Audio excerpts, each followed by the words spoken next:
오늘 하나님께서 우리에게 주신 말씀은 갈라디아서 1장 1절에서 10절입니다. 갈라디아서 1장 1절에서 10절을 찾으셔서 함께 교독하시겠습니다. 제가 먼저 1절 봉독합니다. 사람들에게서 난 것도 아니요 사람으로 말미암은 것도 아니요 오직 예수 그리스도와 그를 죽은 자 가운데서 살리신 하나님 아버지로 말미암아 사도된 바울은 함께 있는 모든 형제와 더불어 갈라디아 여러 교회들에게 우리 하나님 아버지와 주 예수 그리스도로부터 은혜와 평강이 있기를 원하노라. 그리스도께서 하나님 곧 우리 아버지의 뜻을 따라 이 악한 세대에서 우리를 건지시려고 우리 죄를 대속하기 위하여 자기 몸을 주셨으니 영광이 그에게 세세토록 있을지어다. 아멘. 그리스도의 은혜로 너희를 부르신 이를 이같이 속히 떠나 다른 복음을 따른 것을 내가 이상하게 여기노라. 다른 복음은 없나니 다만 어떤 사람들이 너희를 교란하여 그리스도의 복음을 변하게 하려 함이라. 그러나 우리나 혹은 하늘로부터 온 천사라도 우리가 너에게 전한 복음 외에 다른 복음을 전하면 저주를 받을지어다. 우리가 전에 말하였거니와 내가 지금 다시 말하노니 만일 누구든지 너희가 받은 것 외에 다른 복음을 전하면 저주를 받을지어다. 이제 내가 사람들에게 좋게 하랴 하나님께 좋게 하랴 사람들에게 기쁨을 구하랴 내가 지금까지 사람들의 기쁨을 구하였다면 그리스도의 종이 아니니라. 아멘. 오늘부터 종교개혁의 책이라는 별명을 가진 갈라디아서를 묵상하게 됩니다. 갈라디아서가 이런 별명을 가진 이유는 종교개혁의 핵심 신학 사상이 이 갈라디아서에 녹아져 있기 때문입니다. 우리가 잘 아는 종교개혁자 마틴 루터도 이 책을 너무나도 사랑해서 갈라디아서가 가장 사랑하는 책이라고 고백했다고 합니다. 심지어 루터는 나는 갈라디아서와 결혼했다라는 말까지 했다고 합니다. 성경은 살아계신 하나님의 말씀이기 때문에 단순히 마틴 루터에게만 너무나 중요하고 의미 있는 책이 아니라 오늘을 살아가는 우리에게도 너무나도 중요한 책인 것입니다. 오늘 보면 1절을 통해 알 수 있듯이 이 갈라디아서는 바울이 썼습니다. 바울의 책 첫머리에서 자기의 그 사도성을 강조하고 있는데요. 제가 세 번역으로 1절 읽어드립니다. 사람들이 시켜서 사도가 된 것도 아니요 사람이 맡겨서 사도가 된 것도 아니요 예수 그리스도께서 그리고 그분을 죽은 사람들 가운데서 살리신 하나님 아버지께서 임명하심으로써 사도가 된 나 바울이라고 적혀 있습니다. 바울은 자기가 사도가 된 것은 사람이 시켜서도 사람이 자기에게 임명을 해서도 아니라고 말합니다. 오직 예수 그리스도와 그를 죽은 자 가운데서 살리신 하나님 아버지께서 임명하셨기 때문에 사도로 세우셨기 때문에 자기가 사도가 되었다고 말합니다. 아마도 당시 거짓 교사들이 바울의 사도성을 좀 많이 공격했던 것 같습니다. 예수님의 12 제자와는 다르다는 것이죠. 바울은 12 제자와 다르게 스스로 사도가 되었다고 그들은 공격하였습니다. 물론 바울은 12 제자들처럼 예수님이 살아계실 때 예수님과 함께 동행하면서 예수님께 배운 12 제자와 같은 사도는 아닙니다. 하지만 그는 부활하신 예수님을 만났고 또 예수님께서 바울을 사도로 분명히 세워주셨습니다. 그래서 당시 거짓 교사들이 거짓 가르침이 어떻게 아주 굉장히 판을 치던 때에 그렇기 때문에 바울은 자기의 사도성, 그 사도성의 정통성을 강조할 수밖에 없었습니다. 거짓 교사들이 너무나도 판을 쳤기 때문이죠. 그래서 자신이 사도로서 분명히 하나님과 예수 그리스도가 본인을 사도로 세워주셨기 때문에 그 사도성을 가지고 성경의 진리를 강력하게 선포하고 있는 것입니다. 오늘 본문을 잘 살펴보면 반복되는 단어가 하나 있습니다. 그것이 뭘까요? 바로 복음입니다. 이 복음은 오늘 본문의 주제일 뿐 아니라 갈라디아서 전체의 주제이기도 합니다. 사랑하는 성도님들, 복음은 누구에게 필요한 것인가요? 아직 예수님을 모르고 있는 불신자들에게 필요한 것이 복음일까요? 아니면 예수님을 막 믿기 시작했는데 아직 잘 신앙생활을 더 깊이 해나가야 하는 그 초신자들에게 필요한 것이 복음일까요? 팀 켈러 목사님의 말처럼 어느 순간 복음이 꼭 불신자들을 위한 것이 바로 복음이다라는 생각이 많은 크리스찬들이 그렇게 생각하고 있다는 것입니다. 많은 크리스찬들이 복음은 불신자들을 위한 것이다라고 생각한다는 것입니다. 복음은 하나님 나라에 들어가게 하는 관문일 뿐이지 회심을 하고 나면 어떤 더 깊은, 더 수준 높은 어떤 그런 내용들이 신자들에게 필요하다고 생각한다는 것입니다. 팀 켈러 목사님은 갈라디아서가 말하는 진리를 이렇게 요약합니다. 복음은 그리스도인의 삶의 전부이다. 복음은 하나님 나라에 들어가는 관문일 뿐 아니라 그 나라의 시민답게 살아가게 하는 방식이다. 그리스도는 복음을 통해 사람과 교회와 공동체를 변화시킨다. 복음이 하나님 나라에 들어가게 하는 관문이라는 진리는 변함이 없습니다. 하지만 그것이 다가 아니라는 말입니다. 하나님 나라 시민으로 살아가게 하는 그 방식도 복음입니다. 그리고 그 복음을 통해서 사람이 변하고 교회가 변하고 공동체가 변한다고 말합니다. 다시 말해서 복음은 그리스도인의 삶의 전부인 것입니다. 전도할 때만 필요한 것이 복음이 아닙니다. 그리스도인으로서 제대로 살기 위해서도 복음이 항상 필요한 것입니다. 따라서 저와 여러분이 우리 교회가 붙잡아야 할 것, 그것이 바로 복음이라는 것입니다. 바울은 갈라디아서 전체를 통해서 계속해서 복음의 중요성을 강조하게 될 텐데요. 이유가 있습니다. 오늘 본문 6절에서 그 이유를 찾을 수 있는데요. 그리스도의 은혜로 너희를 부르신 이를 이같이 속히 떠나 다른 복음을 따르는 것을 내가 이상하게 여기노라. 분명 바울이 갈라디아 지역 교회들에게 참 복음을 전해서 그들이 예수 그리스도를 믿게 하였습니다.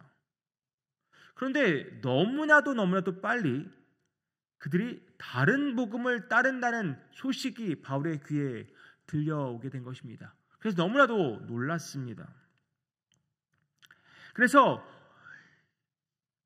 지금 다른 복음을 따르고 있는 갈라디아 교회 그 사람들에게 정말 경각심을 불러일으키는 말을 바울은 지금 하고 싶은 것입니다.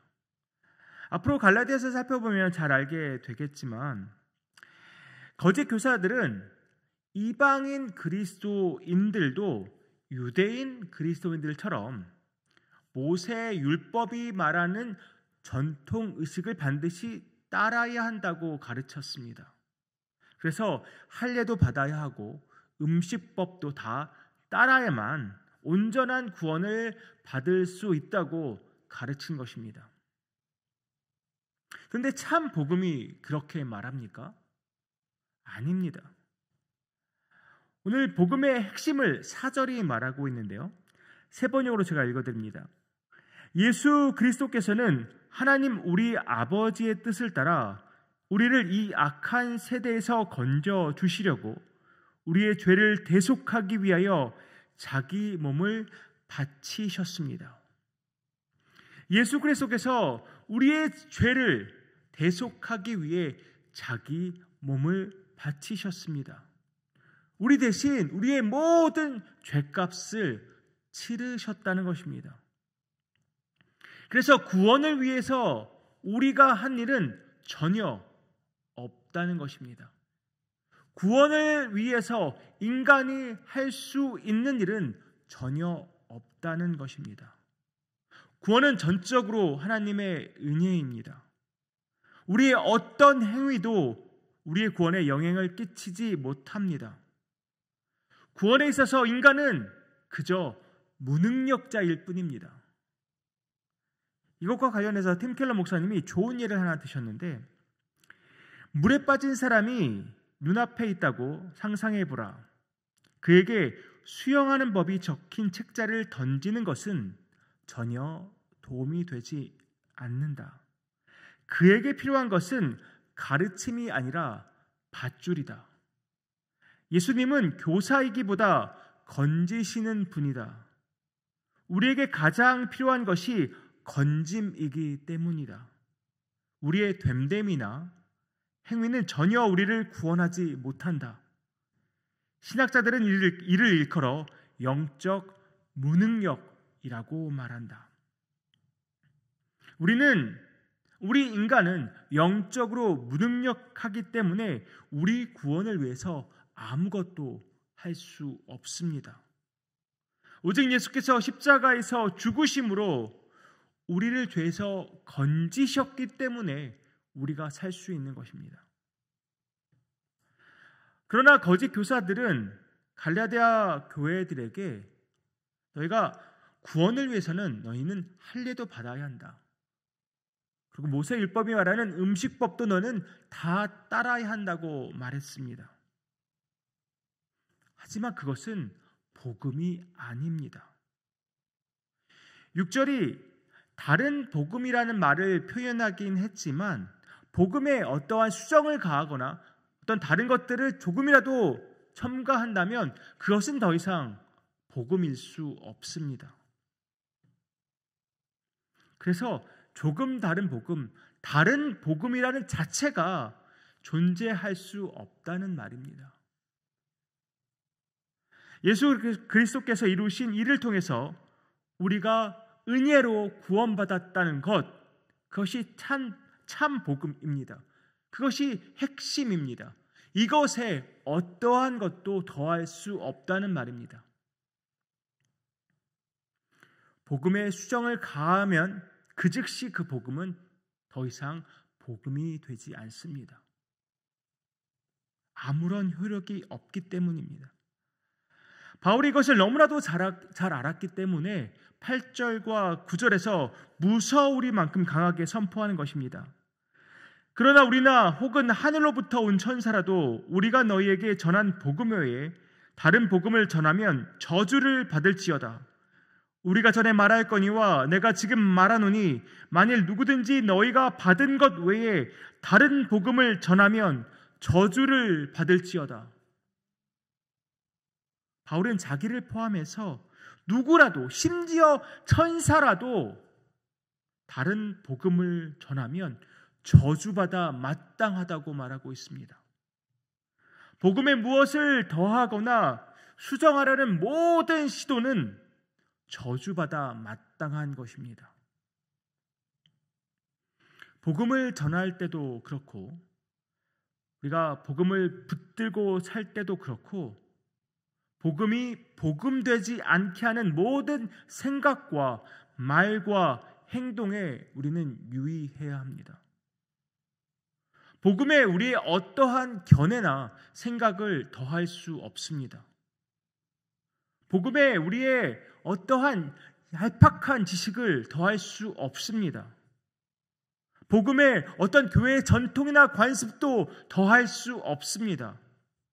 복음에 내 신념도 더할 수 없습니다. 우리의 어떠한 행위도 복음에 더할 수 없습니다. 복음은 절대 변할 수 없습니다. 복음에 작은 무언가라도 더하려고 한다면 그 사람이 누구이든 저주받아 마땅합니다. 복음은 유일하며 다른 복음은 없습니다. 사랑하는 성도님들, 이런 위대한 복음 앞에 겸손한 우리 되기를 원합니다. 은혜의 복음 앞에 감사하는 우리 되기 원합니다. 나를 살리신 그 능력의 복음을 붙들고 나아가는 저와 여러분 되기 원합니다. 세상에 순수한 참 복음을 담대히 선포하며 오직 예수 그리스도만이 유일한 구원자이심을 선포하는 저와 여러분 되기를 원합니다. 또한 복음으로, 참 복음으로 구원받은 자로서 그 복음에 걸맞는 온전한 삶, 그리스도와 함께 살아가는 저와 여러분 되기를 간절히 축복합니다. 기도하겠습니다.